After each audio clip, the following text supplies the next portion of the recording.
How long have you been over there for? I actually arrived on the day that Russia invaded Ukraine. I arrived here on February 24th. Wow. Okay. What was that like for you? Um, Surreal. It was interesting. We started hearing trickles of news on my first flight over the Atlantic into Istanbul. And then when I transferred airplanes, the plane was half empty. There seemed to be almost no foreigners besides me on it. And we all, instead of watching movies on the flight, we all started turning on the flight path, on the back of the seat. And it was supposed to go this way, but instead we started seeing the plane going the other way, and everyone was very confused until it kind of hit us that we were flying around Ukraine. And so instead of a direct flight, we, were taking this really roundabout. By the time we landed in Russia, war had broken out. So it was very surreal, entering the country, talking to the border agent who was obviously very confused why a fluent Russian speaking US citizen was arriving in Russia on this day. Did it seem like when you arrived there, because I guess what we're hearing here is that like in Russia, it's being very downplayed. People, like a lot of people It don't is, realize how full blown of a war it was. So what was it like yeah. when you landed? Was that the vibe? Um, on the plane, the plane is full of people who were traveling internationally. They've been exposed to the news. As soon as I came through Border Patrol, it was like nothing happened. Um, People were catching taxis, heading into town. When I got, home, people were on the streets getting food, walking around, and to be honest, even what are we, almost 2 weeks, 2 weeks into the conflict, into the war. Uh, if you go walking around Moscow, except for the militarization on the streets and the riot cops, most people are just going about their business. It's very strange now in Moscow, right? It's a very cosmopolitan city, very concentrated, well educated. The consensus here, most people do understand what's going on. There's a lot of people who don't, but Moscow, when you talk to people, they're at least aware, right? When you talk to people in the rest of the country, they actually have not seen the news. They have not seen the photos, the videos. They are only seeing what's on the state propaganda TVs, right? So, when I talk to my friends, they're worried about, their safety. They're worried about how this ends. They're worried about nuclear escalation. They're worried about the fact that their life savings are about to disappear. Um, but because I've known them for many years, they can say that freely. When you're walking on the streets, no one's talking about it, right? They just passed a law that calling it a war is punishable by 15 years in prison. If you call it a Wow. war, you can go to prison, because the official line here is that it's a special military operation for the denazification and the demilitarization of Ukraine. So people don't talk about it in the open, right? Only behind closed doors in the kitchen. We sit in the kitchen and we talk about this. People don't get the news. You have to install VPN even to access basic international news now. And just today, they designated Facebook and terrorist organization because it was allowing fake news about Russian forces in Ukraine. Wow. Wow. So hearing all this, take me back to why you decided to come back to. I'll take you way back to 1988, actually. My family was a dissident political family in the Soviet Union. My grandfather was sent to the gulags, exiled to Siberia. He was a human rights campaigner, and we ended up leaving as refugees in 1988. As stateless citizens, we came to America, got asylum, built a life there. I'm one of 7 kids. Originally, 4 of us moved, 3 stayed behind. Over the years after the collapse of the Soviet Union, some of us moved, some moved back, some settled in France. I have brothers and sisters in America and France and Russia. One of my sisters two of my sisters who had moved to America came back to Russia to build a life here. My grandmother lives here. She's getting older, and she had been quite sick during the pandemic.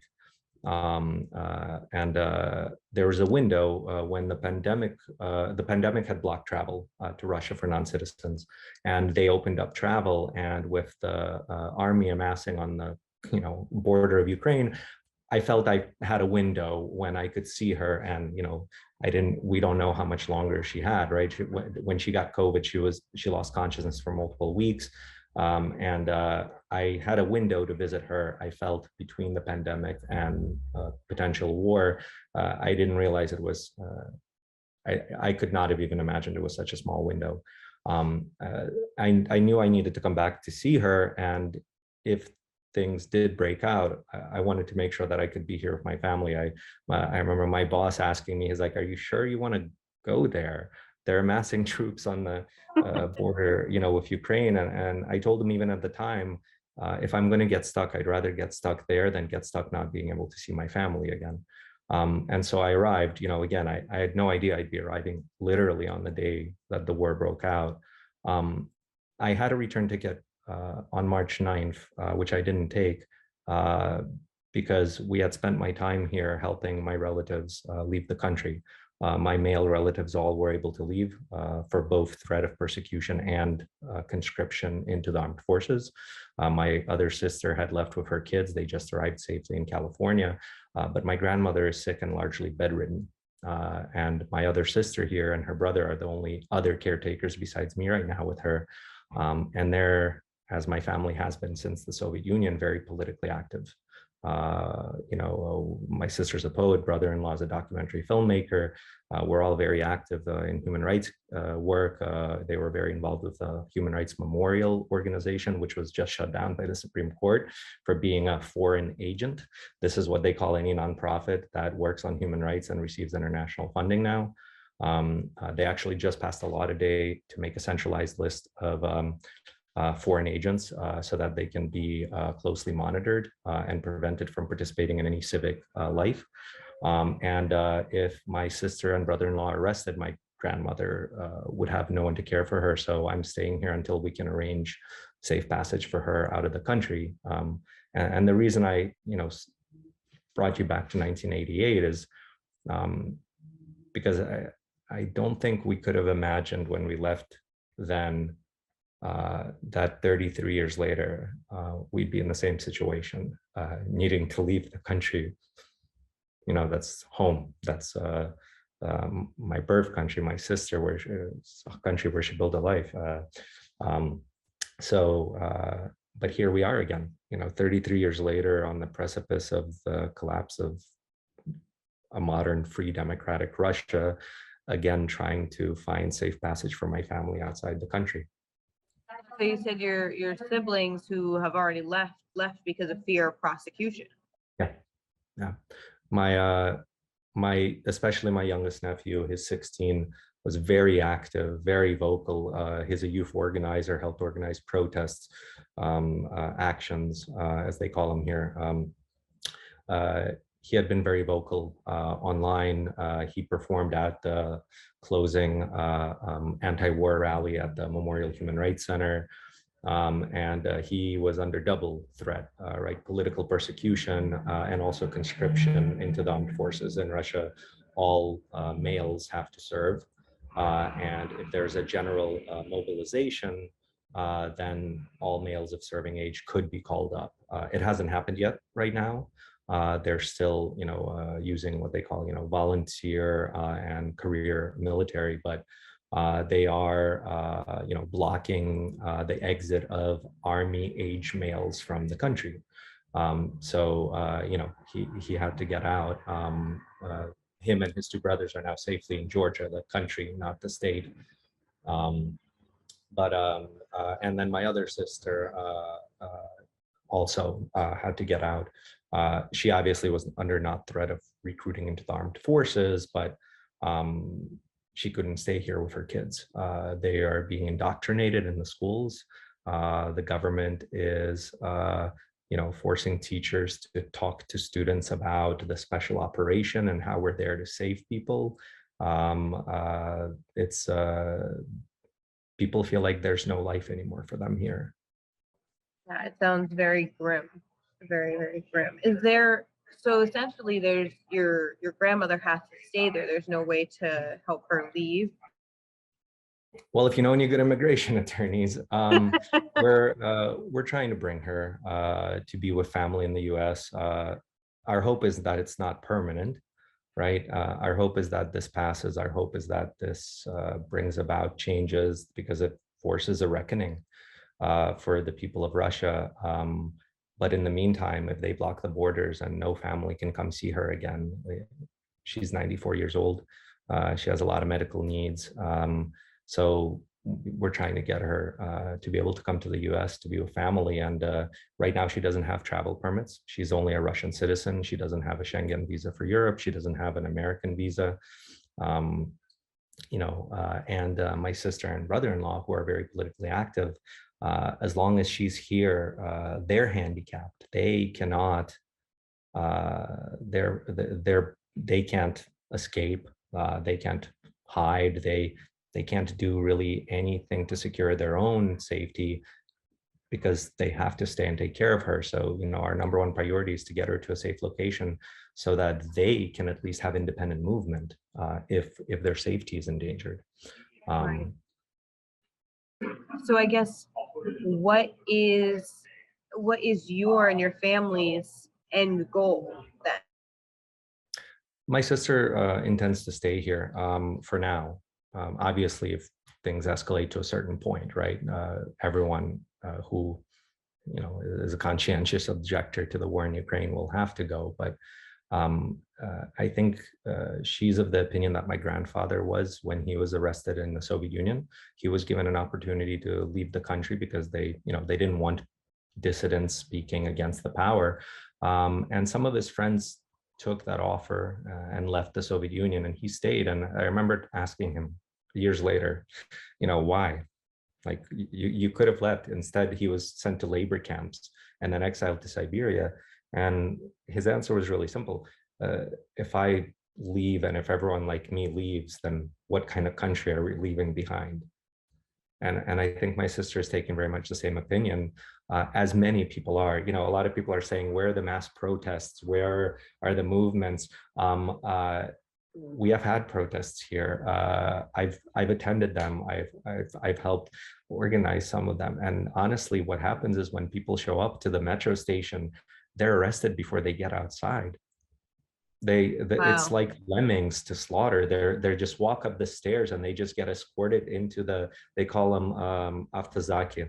They're like police buses for detainees, like from the metro station straight into the bus and then just taken to the precincts. They don't even have a chance. People stage solo pickets, but there's thousands and thousands and thousands of people still trying to stand up. There is another protest organized for the coming weekend on the 13th on Sunday. But in the meantime, people are turning to any form of protest they can, right? There are sticker campaigns on buses, graffiti on walls, solo pickets with signs, which is the only legally acceptable protest here, which they still get arrested. People are meeting in kitchens and in the parks and discussing and planning using social media. Telegram is a social media app that was being used to organize, and it was all the groups that we belong to were infiltrated by the FSB, and they had to disband because that's the Russian version of the CIA. Wow. Effectively the modern postcursor to the KGB. People were organizing to meet somewhere and the police would be waiting for them before they got there. It's a complete police military state, but a lot of people left. A lot of people are running for their lives, quite literally, to Armenia, to Georgia, to Finland, who can, to America. 10,000 people have already gone to Israel. The Minister of Foreign Affairs in Israel said they're ready for 10 to 20,000 refugees from Russia to come. This is, almost a mass migration on the scale that we saw in the 80s when Jews were first allowed to emigrate to Israel from the Soviet Union. But a lot of people aren't, right? A lot of people are staying and organizing and trying to do what they can. So the end game, a lot of it is out of our hands. Safety for my grandmother, and then we keep speaking truth to power from wherever we are. Do you have any fear yourself going to these protests as an American, as a Russian? Do you have any fears for yourself and your safety? Yes, and I've taken a step back so that I can focus on my grandmother, because some of the laws that have been passed in the last 2 weeks include jail time, if you even call it a war, for spreading fake information. And by fake information, they mean that Russian forces are firing on civilians. They mean, anything that doesn't conform to the official government narrative. They're detaining people. We've seen Americans get detained with, planted evidence.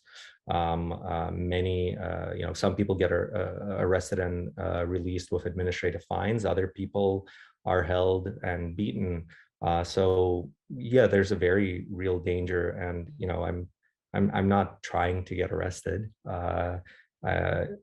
Obviously, if it happens, I don't want it to happen, but so I've taken a step back so I could focus on my grandmother. I still write, on Facebook and other places, the truth. I can't not write the Right. truth. There's not a lot of people left here who have an ability to speak to people outside the country. And obviously everyone's getting a lot of news from Ukraine, but it's becoming very hard to get news here and to get news out. But my goal is definitely not to get arrested. It's to take my grandmother and come to America with her. But there's tens of thousands of people who have been arrested, and it's not the end of the world. It's my grandfather before me, had that happen, and I hope it doesn't go back to Soviet Union times, like USSR 2.0. But some of that's out of our hands. Right, right. And so, if you don't mind me asking, your parents, are they still with us? Are they in the US? They're in America. Me and my parents and multiple of my siblings are US citizens. My parents live in Georgia, the state, not the country. Now we have people in both Georgias, so I actually have to clarify. My parents moved with 4 of the 7 kids in 1988. The 3 oldest kids stayed behind. We never thought we'd see each other again. So my parents have been in America since. My mom is a dual citizen. My dad is not. After he left the Soviet Union, he never wanted to have anything to do with this country that tore our family apart. Right. But they're in America, as is 2 of my sisters and a brother. And then I have a sister and a brother in France. And so when you all left in 88, they had that fear too, because of your grandfather. They were also politically active and we're political refugees to the U.S. We left. My father for 8 years tried to get permission to leave. We were stripped of our Russian citizenship. We were considered traitors, and we were treated as such. I remember I was 7.5 years old. And when we were leaving, the customs agents that went through our backpacks, the kids' backpacks, and I had this collection of matchboxes, like little boxes for actual matches, not cars, Right. And they took them, and they said we couldn't bring the backpack, and my parents were like, why? And the border agent just said, "It's like, doesn't matter. We can sit here and argue, and you could miss your plane." And they just messed with us. Wow. They just wanted to be cruel, because in their eyes, we were traitors to our country. We were leaving. We were denouncing it. So yeah, we left as political refugees. The same year we left, earlier that year, my grandfather had been allowed to come back from exile, because in the 1980s we did have perestroika and glasnost, Right. some reforms under Gorbachev that opened up a little bit of business, opened up a little bit of freedom of speech. But at that point, for 8 years, my father had been trying to get us out. If you didn't join the Communist Party, you couldn't get promoted. There were certain jobs that were not accessible to you. As Russian Jews, there was a quota on how many of us could be admitted to university. My parents just wanted a better life for us. Yeah, absolutely, as they should, and you guys deserve. I guess my last question would be, what, because we're not hearing from a lot of people who are Russian and from Yeah. Russia, what would you want people to know here? There's three things I would really want people to know. I hear a lot of people really saying this thing like, don't Russians have a conscience? Why aren't they protesting? Why don't we see 1 million people on the street? And I was talking to my grandmother's nanny, who helps take care of her this morning. She's an older Russian woman. And I asked her, like, what would you want the world to hear about just normal, everyday Russian people? And sorry. And she told me, I don't have the strength to go out and protest. I don't have the strength to fight with the cops. But if you were to tell me that if you were to kill me right now and the war would end, I would hand you the gun myself. And then she said, and every mother in Russia feels the same way. This idea that if they thought for a second it would make a difference, that there's no price that's too high, right? That there's no price they wouldn't be willing to pay to end this. People do understand what's going on. They do have a conscience. And those who can are protesting. The crackdowns for last 10 years, every nonprofit shut down, every human rights organization shut down, and people still protest. And they've infiltrated the organizations and people still protest. And instead of massive protests, it's 1,000 small protests. But those 1,000 protests, honestly, are more effective because it forces them to militarize the streets, to monitor every square, and it forces everyone in Russia to confront what's going on because it's not on the news. And the other thing I want people to know is, they say, what about the sanctions? Like, who cares about McDonald's and Coca-Cola?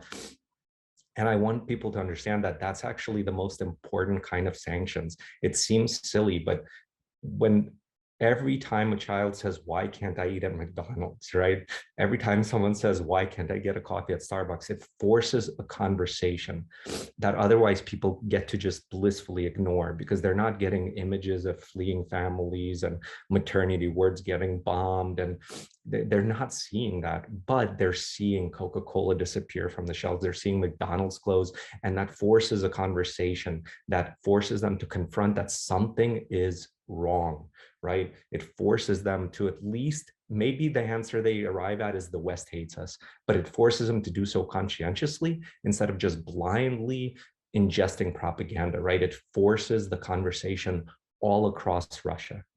And I guess the last thing I would want people to know is we have so many friends who fled, who are activists, who are trying to do the right thing. They're being met with a lot of hostility wherever they go. And I think what people really need to understand that this is not the Russians' war, this is Putin's war. There are kids being sent to slaughter, like lambs to slaughter in Ukraine. They're kids, and 10,000 of them, by some estimates, have died. Some estimates say only 1,000. They're kids being sent, God knows why, to a war they don't want. And there are Russians, Russia is the biggest country on earth, not by population, but by size, that's just full of people who've been beaten down, who have no strength left to stand up. And when some of them get out, we need to support them so they can inform everyone back here of what's going on. They can help spread the truth. They can help bring a new Russia about. If they are just forced to then come back here because they have no means of survival outside, what is that accomplishing? During the Soviet Union, there were international funds to help dissidents and political activists in the Soviet Union. We need that more than ever. We need to support the Russians here who are speaking truth to power and who have left the country for their own safety so they can keep doing that outside the country. Absolutely. And I guess I just want people to understand that. And I'm not trying to compare, anything that they're suffering compared to what the people of Ukraine are suffering. But a lot of people are starting to believe this only ends two ways, right? Capitulation of Ukraine and full dominance or nuclear war. And there are other ways it could end, but it's going to take a lot of people to speak truth to power, to organize. And those are the people who are Russians, who understand how Russia works. Those are the Russians who can communicate with people back here to help organize, like Navalny from prison is organizing and helping bring around these protests. They need support.